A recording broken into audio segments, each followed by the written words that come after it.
Yo, what's going on, homies? It's your boy Stumped back for another OPTC video, and in today's video, we're diving into the new world treasure map for the 5+ Mihawk against Kuro and Django with my treasure map teams to help you guys take down this particular event and get as many rewards as possible. So, I did put out a video with my buildable teams for you guys to sort of take down this particular event nice and smoothly if you guys are missing Usopp, Kaya, Sanji, Zoro, those types of characters. Now, I did get very lucky, and I did actually pick up some of these treasure map boosters.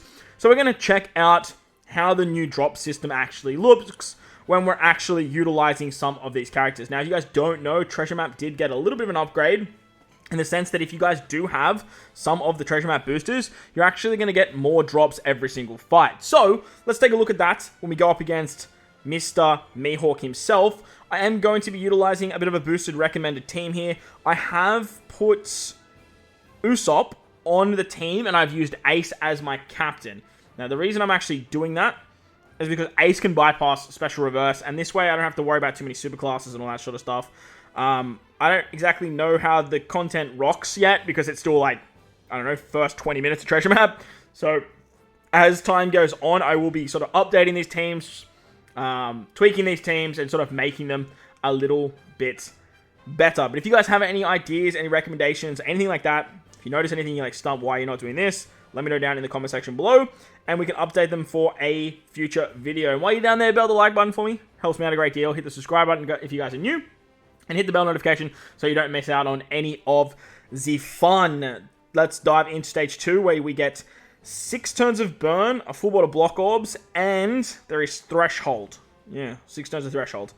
Very, very annoying stuff. So what we're going to do here is we're going to remove the burn with Kaya. If you guys don't have Kaya, you can use the Yamato 5+. She works perfectly for this particular stage. We're then going to use our Usopp special to remove the threshold, and with that we can sort of just tap our way through. As mentioned, if you guys don't have Kaya, just use the 5+ Yamato. Her double special activation will take care of that stage. You just won't have the color affinity boost moving into the final stage.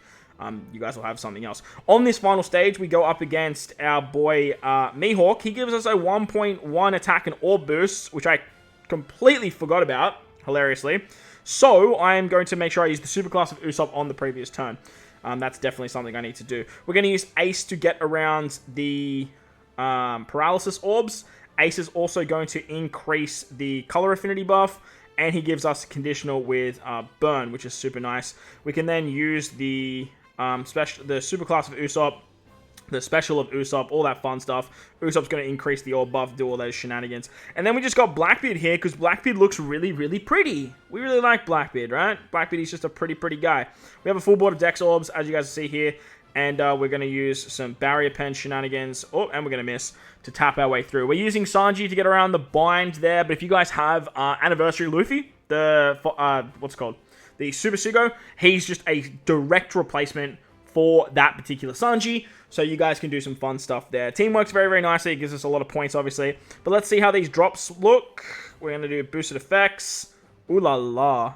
Wow. Okay. 2, 4, 5 extra drops every single time we run that with those boosters. That's kind of nuts, man. That's kind of insane. So every time we do the intrusion fight, every time we do the final boss fight, we're actually going to pick up an extra 5 drops. Damn, 6 if I had the other booster too. That's kind of nutty. Let's pick up a card, because if you guys know me, if you know the channel, we love our cards around here. I don't have the Onion Pepper card, so like I think Onion Pepper is the one that gives me a 100% chance for those nav levels, which sucks because those nav levels are so damn vital, man. If you guys are ranking, like you kind of, nowadays you need that booster that gives you them, because just speeding your way up nav levels is just so damn nice.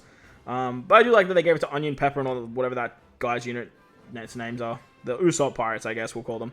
Because they were, I think, the easiest to pull for most people anyway. So that's also really, really nice. So let's make our way to the final part of the fight. I'm not going to fight any of the mini-bosses on the mini-boss stage. We're going to go all the way to the top and fight them right at the very end, so that way we can get a good idea of how our teams are operating. I didn't really have too much time to sit down and sort of big brain treasure map teams this particular time, nor am I the most big brain person when it comes to this kind of stuff.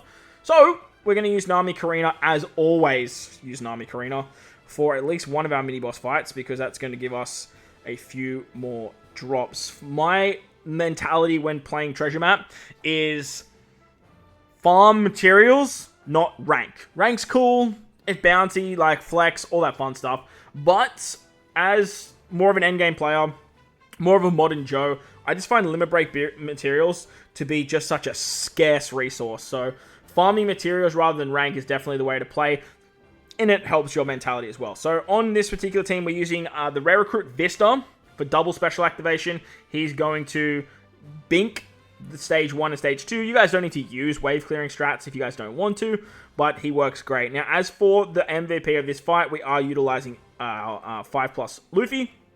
5+ Luffy is basically just going to remove the stun, remove the attack down, do all that fun stuff. Gives us an attack boost, gives us an orb boost for our Dex and our Int characters. So as long as you guys bring other Dex units, you are in for a really, really fun time. We're using Roger, we're using S-Snake. They're replaceable with anyone you guys like. I just had them as 1.35 boosters. So there you go. That is the Mr. Four and Miss Merry Christmas fight. Very simple, very easy if you guys have that 5+ Luffy. And if you do have a baby Nami Arena or a leveled up Nami Karina, you will be able to get a few more drops there as well. Let's move on to the Perona fight now. And the GOAT for this fight is the 6+ Lucci. I do understand other people are probably bringing him on the final boss team, but if you guys bring one of them here, you're just going to be in for a good time. For my team that I changed from the buildable teams is I don't really need that many points on the mini boss fights. I don't prioritize the mini boss fights as a place to farm points. I think most of your points should come from the final fights. That's where you really want to bank your time and your energy, and these mini boss fights are just great for wave clearing, utilizing fast strats that can just sort of save you a couple specials. And Hiyori is a great treasure map character that can actually do that. Hiyori starts with a full board of Wano slots, so that way you don't have to worry about the block slots on the final stage. You literally can just pop an you pop a Lucci special here, and then you're basically in for an absolute ride.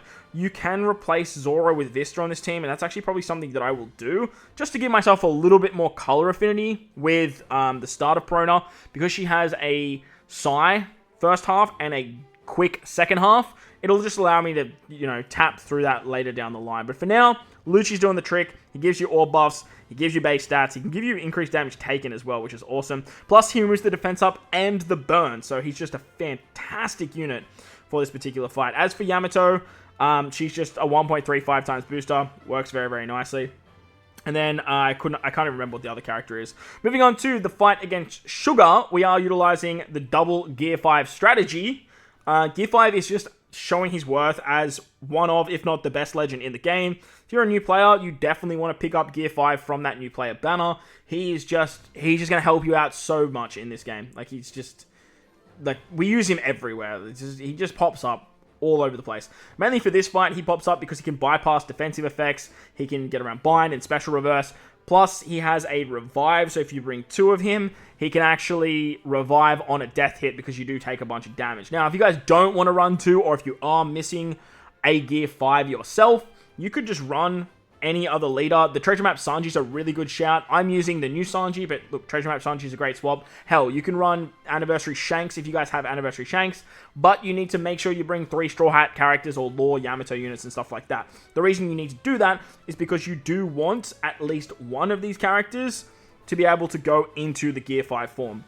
Whether or not it's yours, whether or not it's your friend captain, that's going to be fine. But if you guys don't have 2, you can actually utilize Chopper to give yourself a full heal, and that way you don't have to worry about the death hit anyway. But as you guys will see here, literally one Luffy special, even with the intimidation, all that fun stuff, is just going to absolutely blast it. You do take that death hit no matter what.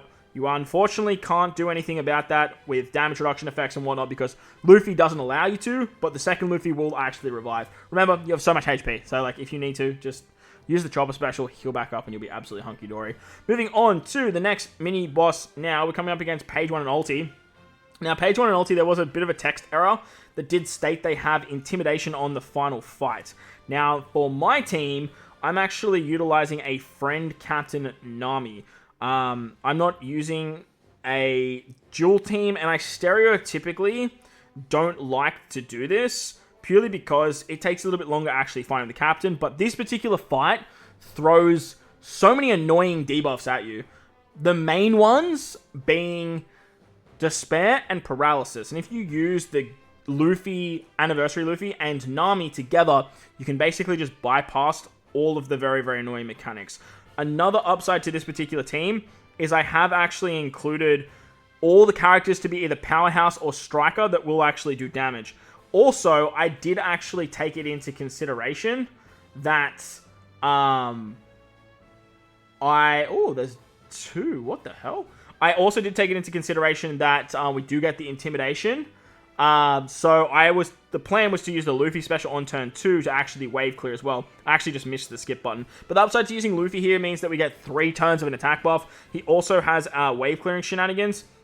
And he's going to avoid any orb swap on the final stage too. So that way you can just sort of keep your full board of orbs. Now you do get special reversed on your sailors, but honestly the sailors don't matter. We're not going to use the sailor special. All we're going to do here is actually utilize the Nami special to remove the 6 turns of damage reduction. I have the Nami support for a bit more, a bit more cooldown. So that way you can use your sailors if you really want to, but you don't really need to be honest. Now, look, this is not the best way to run this. I definitely know that. But for myself, look, that's going to work very, very nicely. And if you guys have any other ways of making this a little bit better or a little bit smoother, let me know down below in the comment section on how you guys are running the Page 1 and Ulti mini-boss fight. So, let's move on to the Kuro Django fight now. We're going to use, obviously, double Usopp. We are using Ace on the team. Ace, once again, he just shows he's worth so freaking much. Also, he has the Cornelio support. So, that helps out super drastically. Because that Cornelio support, this treasure map, is absolutely elite. Absolutely elite. The 3 turns of Bind, the 3 turns of Threshold on the final stage going on any Ace character.